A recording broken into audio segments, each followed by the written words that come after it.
This is breaking news. Governor Murphy is giving an update on coronavirus in New Jersey. Let's go to that now.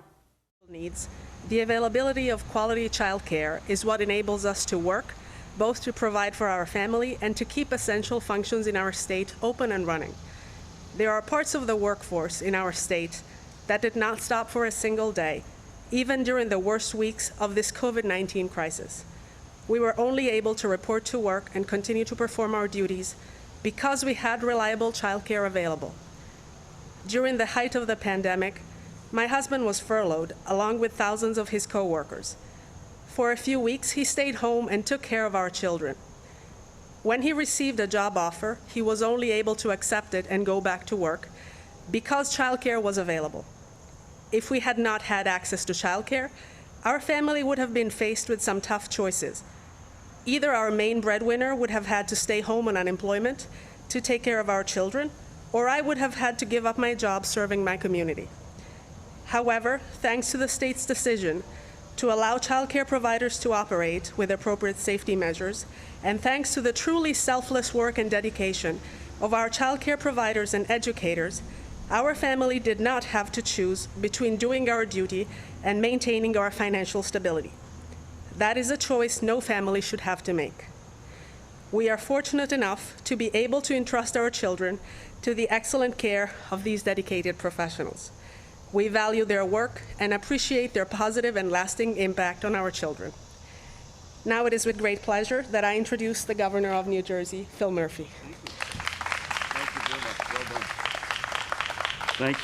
Thank you. Layli, more on you in a minute, as they say, if that's okay. I'm honored to be here today. I want to thank Metuchen for hosting us so graciously. I particularly want to thank them for the weather, which is perfect. It's always like that in Metuchen and Middlesex County. So, before we get to the topic of the day, I cleared this with my fellow speakers. I want to talk about two things that are unrelated but are important, which are COVID update as well as unemployment. So, on the COVID front, 372 additional positive cases, or tests rather, that brings our cumulative statewide total to 190,971. The positivity rate and the rate of transmission are both in very good shape, which is a good thing, and they continue to be, and that will allow us, I hope, sooner than later to take some more steps. So the positivity rate, this is for tests that were taken on Monday, is 1.52%. So plus or minus 98.5% of the people who got tested on Monday tested negative, and that's a good thing.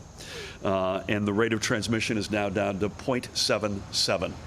So you may recall that was above 1 for, first of all, it was 5.31 in March, but it was above 1 not just a few weeks ago, and it stayed there for a while. So that's a good thing. 436 folks in the hospital as of last night. 83 of them were in intensive care, and 30 were on ventilators. I don't have the breakdown of the 436, but if you've been following us, it's usually about half and half confirmed COVID, as well as persons under investigation awaiting a test result to come back. And I have no reason to believe it isn't like that. Sadly, we must report another 9 fatalities, so keep them in your prayers, for a total now of confirmed fatalities of 14,150. Our thoughts remain with each and every one of these families. We've said this many times, but we know that we're not done fighting this virus. To that end, yesterday I signed an executive order extending the public health emergency, which under the terms of the statute would have expired this weekend if it were not renewed. We've extended that sort of as we go. It's an every 30-day reality. Again, by extending it, it means that we'll be able to utilize necessary resources to combat COVID-19 while continuing to responsibly open many sectors of our economy. Second, off topic, again, forgive me, the economic crisis that has come from the pandemic is unlike any we've ever had to deal with before, and that means our unemployment numbers continue to be also jaw-dropping. So as of yesterday, every Thursday, by the way, the U.S. Department of Labor in each of the American states and territories always release their data. Yesterday, more than, as of yesterday, so over the past 5 months cumulatively, over 1.5 million New Jersey workers have filed claims for unemployment. This week compared to last week, there were 5,000 fewer claims, so that's a modest step in the right direction. So far, the department has cleared $14.4 billion to these workers and families. That's a combination of state and federal funds. And while we know that some claims remain unresolved, by the way, they're overwhelmingly, and this has been the case now for the past probably 3 to 4 months, they're overwhelmingly related to very specific individual particular issues with the person's situation. For instance, a cross-state matter is one that comes up. You live in New Jersey, you work in New York, et cetera. Having said that, 96% of everybody who's been deemed monetarily eligible have received at least one payment, and I know that Commissioner Rob Acero-Angelo and his team will continue their hard work to make sure that that 96 becomes 100 sooner than later of anybody who is eligible, monetarily eligible to receive that. So thank you for letting me get those two important points out of the way. And again, good morning, everyone. The playgrounds, I know it's a little quiet today, but Laylee, you represent literally tens of thousands of working moms and dads, as you pointed out, who are trying to find a solution to the issue of childcare in these unprecedented times. So thank you so much for the introduction and for taking the time to be with us this morning, and most importantly, for being a great leader. I also want to recognize we've got a great group of folks with us. We have the Commissioner of the Department of Human Services, Carol Johnson, who we're going to hear from shortly. We have to her side the Commissioner of the Department of Children and Families, Commissioner Christine Norbert-Beyer. Christine, great to have you. And sadly, and this is something that happened a week ago today, one of Christine's colleagues, Vernetta McCoy, innocently sitting on her front porch in Trenton, was shot, and she passed the next day. So Christine, to you and your colleagues, and to Vernetta's family, I spoke to her mom on that Saturday when she was still clinging to life. It's just an extraordinary tragedy, so hang in there to you and the team. We also have Deputy Commissioner of the Department of Education, Carrie Booker, is with us. Carrie was in the front office working with me for a year and a half or so, and has focused on early childhood matters at DOE. So great to have you with us, Carrie. And if that weren't enough, we're in the Rockin' 18th Legislative District. And so we've got two extraordinary members of the Assembly, Assemblywoman Nancy Pinkin and Assemblyman Rob Karavinchak. And it's an honor to have each of you here, and thank you for welcoming us. I know Mayor Jonathan Bush is on a well-deserved vacation with his family, so I want to just give him and the council here in Metuchen a shout out. This is an iconic community in one of the most important counties in our state. I also had the honor a few minutes ago to meet Rose Cushing, who was the president and CEO of the YMCA of Metuchen across the street and founded the Edgar Learning Center. So Rose, great to have you with us. And Angelique Nabi is here as well, who runs the child care. She's the director of the child care here at the Edgar Early Learning Center. And to each and every one of you, all of you, thank you for being here this morning, and thank you for advocating so strongly on behalf of New Jersey's working families. So for the past 6 months, we've all had more than enough to worry about. Both the health, as I mentioned a minute ago, and the economic crisis set off by COVID-19 have managed to touch literally, I think, every part of our lives and every life in this state. And while I could not be prouder of the way New Jerseyans have taken seriously their role in slowing the spread of COVID-19, as well as our ability to slowly but surely safely reopen sectors of our economy, having said that, many questions have remained about how we're going to keep our children safe as parents return to work and the new school year begins. So since March, and this is a staggering number, nearly half of New Jersey's 4,000 licensed child care centers have remained closed, nearly 4,000, employing nearly 5% of the female workforce in this state and allowing tens of thousands of parents the ability to go to work.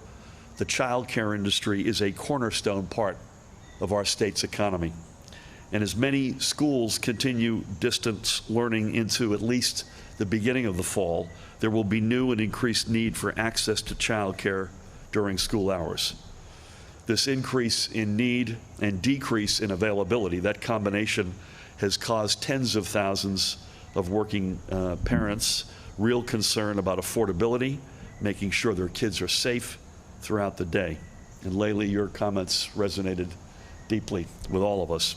As many families have discovered these past few months, childcare has become a necessary part of our state's economic infrastructure, and it will be critically important to our economic recovery from the COVID-19 crisis.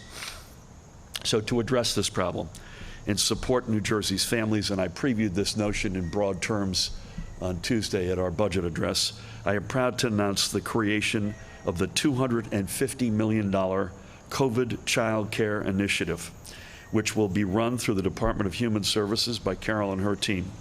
These dollars are part of New Jersey's allocation of the federal coronavirus relief fund. So it's $250 million, and it comes in 4 different buckets. Number 1, it will provide Restart grant funds for child care providers who will have reopened by October 1st. This will help, obviously, keep more child care centers open and increase the availability of child care options for parents. That's number 1. That's a total of $50 million. Secondly, child care providers will receive a subsidy grant on top of that of $75 per subsidy-eligible child per month from September to December. So that's to help address the ongoing increased costs they face from the pandemic. That bucket is a total of $30 million. Thirdly, it will provide full-time subsidies for working families making less than 200% of the federal poverty level who are subsidy eligible and require additional child care for remote learning during the school day due to COVID-19. As many schools operate on a partial or full-time online platform, this funding will provide much needed support. That's the third bucket, that's $20 million. And by the way, I get asked this question all the time. You talk about 200% of the federal poverty level, or yesterday we talked about the past few days about the baby bonds, which is 500%. We do that because the federal poverty level was last established in 1966. I believe it's 1966. That's when the federal poverty level was established, which means it is completely out of date for the reality that a lot of families in our country and in our state face every day. So that third bucket is $20 million. And the fourth bucket, which is the biggest, it establishes tuition assistance for those families who are not eligible for that subsidy, but who earn up to $75,000 a year and need supervision for their school-age children during the school day. And that bucket is $150 million, to give you an idea how many more families you bring into the reality. And that's only up to $75,000 of income per year.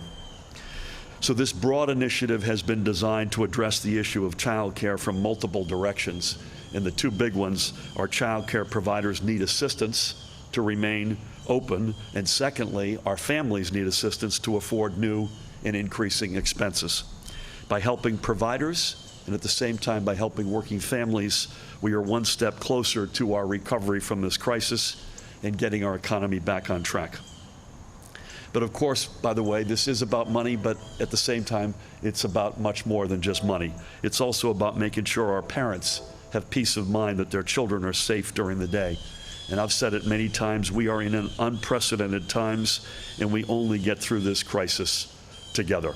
So with that, I'm going to bring up a couple of outstanding leaders in our cabinet and in our state. Please help me welcome the Commissioner of the Department of Human Services. First up to bat, Carol Johnson. Carol?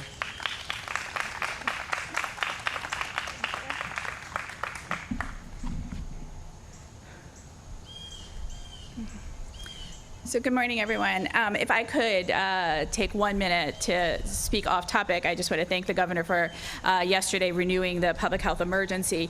That allows us to access additional federal resources, and the direct impact of that is that yesterday we got approval for additional SNAP resources for New Jersey families for September, thanks to the governor's declaration. So thank you for the opportunity to be here with you today. Thank you to the governor, Assemblyman Karabinchak and Assemblywoman Pinkin, who are such leaders for New Jersey's families. It is really wonderful to be here at the Egger Early Learning Center. We thank Lily for speaking on the message on behalf of parents. And we thank Center Director Angelique Namby for welcoming us and for being a safe haven for our children during this really challenging time. I also want to thank Cindy Shields, who's the Senior Child Director for the YMCA of Metuchen, Edison, Woodbridge, and South Amboy, of which the Egger Center is a part, for welcoming us here today. And to the Reformed Church of Metuchen, who helps support this work and does so much for children and families. Yesterday, I had the chance to read Cindy's thoughtful welcome back letter to parents, in which she made clear how hard Child Care Center staff with the Y have been working to be ready to support parents as schools reopen. We share her tremendous gratitude to the child care employees and caregivers across our state whose dedication and compassion make child care feel like an extension of home. Cindy's letter began by talking about the usual back-to-school routines, but quickly noted, no doubt that this September will look a little different, and it will. In ways big and small, New Jersey's children and families have absorbed so many changes during the course of the pandemic. With the governor's leadership today, we're hoping to offer them a bit of relief. The unprecedented health crisis brought on by COVID-19 has also brought unimaginable financial challenges. And as schools work through what it'll take for them to reopen, families are in a difficult spot. Parents need to work. Parents who are essential workers need to be at work. Parents who can work from home need to be on calls and in virtual meetings and meet that critical deadline. And parents who live with their children in multi-generational households need to find the space to do their work and help their children and keep their COVID-vulnerable older relatives safe. At the same time, kids need to be home too if school's still working on reopening. And no matter how superhuman parents are, it's just incredibly challenging, if not impossible, to work from home and be at your essential job in a grocery store or a hospital or in a child care center and teach your kids during the day. There are many, many heartbreaking things that have happened during this pandemic, from lives lost to jobs lost. But one of the added heartbreaking residual effects of the pandemic is the increasing talk about women leaving the workforce because of the impossible burden of working from home and remote learning. It would be a sad irony to have the 100th anniversary of the 19th Amendment, with all of its empowerment and opportunity, marked by women feeling like they had so few choices. So today we take an important step to try to help families weather this really challenging time. As the governor mentioned, we're announcing a $250 million COVID child care initiative, which will provide new support to children and families with resources from the federal Coronavirus Relief Fund. We've long known that quality child care is essential to child development and to economic development, and today's announcement makes clear that in the face of a pandemic, child care is also essential to schools reopening. With this plan, we in the Department of Human Services will take 4 steps. And I apologize, these are slightly in a different order than the governor talked about them, so I'm happy to crosswalk them. First, we'll now provide child care state subsidies for children during the school day for school-age children 5 to 13 years old through the end of the school year. Today, we provide those subsidies to families with incomes up to 200% of the federal poverty level, which is roughly, for a family of 3, about $43,400. We provide those subsidies before and after care, but children are in school during the day, so we don't provide subsidies during the school day. We will change that now and provide those subsidies during school hours. Second, we'll now create, at the governor's direction, the $150 million program to provide child care assistance to New Jersey families who are not otherwise eligible for our subsidy program, but who are in need of either full or part-time child care due to their child's remote learning schedule. This assistance will be available through the end of the calendar year for families with school-age children 5 to 13 years old with annual incomes below $75,000 through an application process. We'll fund the family-selected licensed child care center or registered family child care provider at the state subsidy rate for school-age children based on the hours of care needed. Some children will need full days per week. Some will need a few days, some will need partial days. It'll all depend on the family and the school's schedule. Our applications will open in early September, and when the process opens, families will be able to submit applications, and then we'll make awards to participants who meet the eligibility criteria until the funds are exhausted. Third, we're focused on helping child care centers with reopening and sustainability, particularly child care centers that make it a priority to serve children receiving the state child care subsidy. So we'll boost payments to child care providers with a supplemental payment equal to $75 per child per month to a center serving subsidy-eligible children, including infants, toddlers, and school-age children, again, through the end of the calendar year. Finally, to help all licensed child care centers in New Jersey and all registered family child care providers meet the increasing costs of remaining open and reopening, we will provide providers who are open or intend to open by October 1st with stabilization grants to manage the added operational costs due to COVID-19 health and safety guidelines. These funds will be available to the nearly 6,000 child care providers, 4,000 of which are child care centers, roughly 2,000 of which are family child care providers, who are facing increased COVID-related costs with things like the need to purchase PPE and other supplies and materials, cleaning and sanitation supplies, and other operational needs related to COVID-19. These awards will vary based on the program census size and range from about $2,500 to $17,000 per provider. This new initiative builds on our ongoing commitment to making childcare more affordable and accessible in our state. Since the start of the pandemic, Human Services has taken several steps to support childcare, including providing more than $125 million through two key actions. Early in the pandemic, the governor directed us to create an emergency childcare program for essential workers at the peak of the crisis, which we were able, with our partners in the Department of Children and Families, to stand up quickly to help ensure essential workers had access to affordable childcare that we subsidized through state dollars, and providing our state subsidy to child care centers based on their prior enrollment to help them maintain their staffing and rent costs and other needs throughout the summer.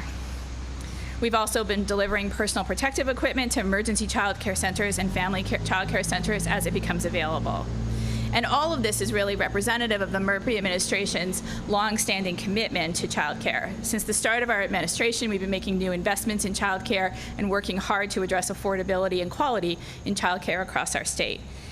And so we remain committed to helping New Jersey families navigating the health and economic challenges resulting from the unprecedented effects of COVID-19. Thank you.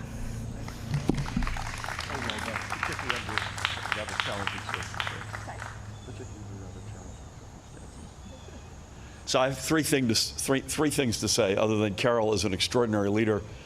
And I've said this before publicly. She understands how Washington works as deeply as she understands how New Jersey works. And that is a huge asset for us. That's number one. So thank you for today and for your leadership always. Secondly, there's no truth to the rumor that Christine slipped me a 20 to have the mulcher do his work while you were speaking and get it out of the way before Christine spoke. And thirdly, most importantly, anybody who doubts Rose's power in this community, did anyone notice she went out, she talked to the mulching crew, and they instantly stopped their work. So, Rose, you showed, as you always do, how big a deal you are. And to them, I apologize in absentia. I hope they get to finish their work later today. So with that, this, like a lot of things, something like this takes a village, right? So we need the directors, we need the blessing of the Y, we need our extraordinary members in the legislature, so many other folks, we need moms and dads. But we also need more than one branch of government. And that's the case with this, as it is the case with so many other initiatives we pursue, almost invariably at every step of the way with our legislative colleagues.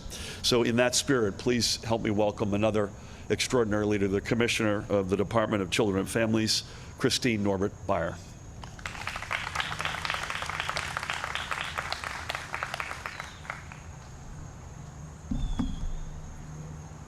Thank you, Governor. I was thinking when the mulching started that that's what it's like to be a parent, or that you have to track and adjust and you have to constantly change and figure out how you're going to get through the next thing. So, good morning, everyone. Thank you so much for having me here today. Thank you to Governor Murphy, our legislative colleagues, Commissioner Johnson, and all of the fellow parents who are here and who are also challenged to find a balance between personal and professional obligations as we head into another school year. At the outset, I want to say that I sympathize with families that are struggling to find adequate and affordable childcare as we prepare for hybrid or remote learning going into the 2020-2021 academic year. I hear firsthand from my own family members, my nieces and nephews, who are parents of toddlers, preschool, and school-age children, about their struggles to obtain quality childcare that they can afford so that they can continue to work and support their families. And they're calling me because they think I have an inside track looking for advice and asking direction. But I know myself as a mother of teenagers that I'm fortunate in that my kids are pretty self-sufficient, depending on the day of the week. But even still, I find myself stressing out about being able to be available to them during the day while also fulfilling my duties as Commissioner of the Department of Children and Families.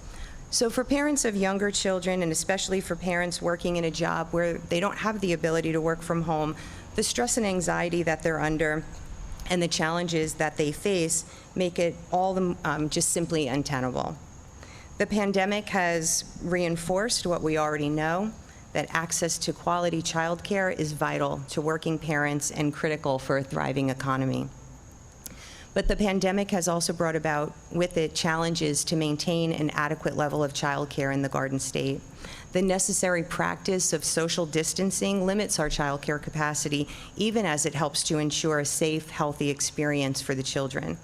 And in the current economic climate, some of New Jersey's licensed centers were unfortunately not able to reopen once the order was lifted in New Jersey back in July. And I think, the governor referenced that of our 4,000, about 4,100 licensed centers, only about half of them are open today. I am happy to report that we expect on or before September 1st, we'll have another 1,800 back open and operational within the state. In order to ensure that families are supported by a robust and safe network of licensed child care centers and family child care providers, Governor Murphy's revised fiscal year 21 budget proposal allocates the $250 million in coronavirus relief funds that both the governor and Commissioner Johnson spoke about.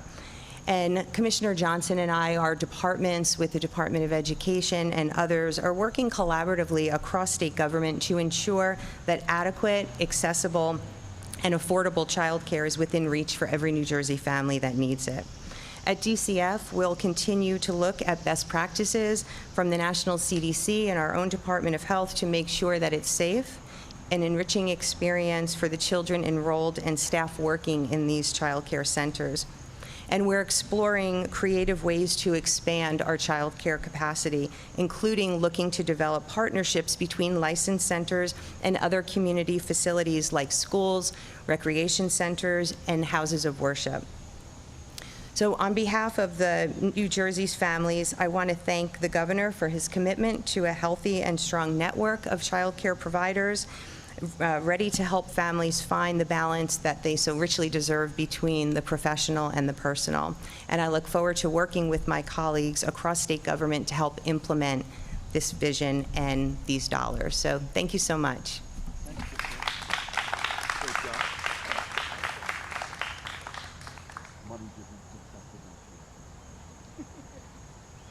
Thank you, Christine, and thank you, Carol. And thank you, Lily, for introducing us so graciously and for everything you're doing. We'll take a few questions. I'm sure they'll all be on topic. Anybody got anything? Brent? So you mentioned indoor dining the other day about probably before September. Are you going to be looking at what happens with gyms to help make the decision, or do you have, what is your thinking on indoor dining going forward? We're almost there. That's what I'll say. And to some extent, we do, as we have from the beginning. We don't always take steps that are completely singular, but we have tried to do this deliberately in increments.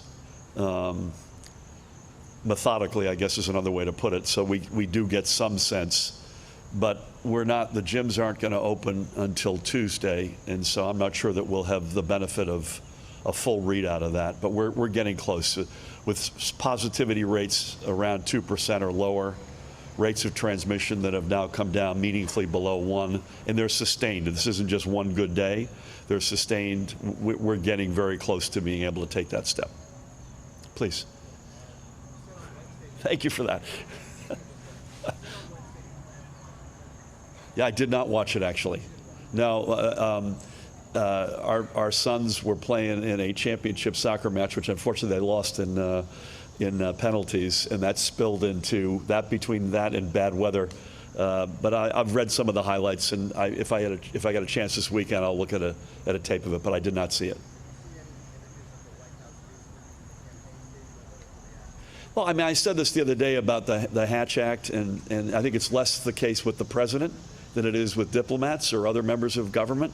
And the president, I think, has a certain amount of leeway and deserves it. But I think we've got to be very careful crossing wires between government and politics. And that's something that I think we all have to be really careful of, and that includes all of us, me, the president, and everybody else. Anybody? Charlie, I got nothing new for you, but I'm going to talk to your friends here.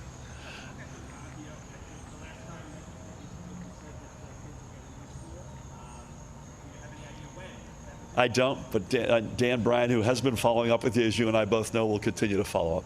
But I look forward to having a few minutes with you before I leave, as I mentioned earlier. Thank you. Brent. One last thing, I don't know if you saw the Pat story about the restaurant that you went to in Middletown. Yeah, I mean, come on. What was your reaction? I haven't eaten indoors I can't even remember when I ate indoors. I know you haven't, but they said Well, listen, that place is like another place that we've been to where clearly they've got, I didn't even see if there's anyone eating inside, but they've got those big, they're not windows, they're doors. But that's a local reality. I don't show up with a tape measure trying to figure out whether or not the guy's got 50% of his walls open. If he doesn't, then he deserves whatever is coming his way, and if he does, I wish him the best. But we were outside and had a really good meal, I might add. So with that, I just want to say on behalf of Laylee, Carol, and Christine, on behalf, I know, of Rob and Nancy, Rose, Yvette, others here who live this every day, to the moms and dads, to the child care centers, to the leadership, thank you. Thank you for everything you do. And it's our hope that with today that we've found a significant amount of money that can accelerate what is already a great reality, but in this time of pandemic and economic pain, that we can much more quickly be able to get a lot more centers, as Christine alluded to, open, a lot more kids affordably in there and safely in these centers, and allowing the moms and dads the peace of mind that they need to be able to go about earning a living, providing for their families, and getting through this pandemic and this economic crisis together. So for all the above, especially the Edgar Early Learning Center, thanks so much for hosting us. God bless you all. Have a great weekend.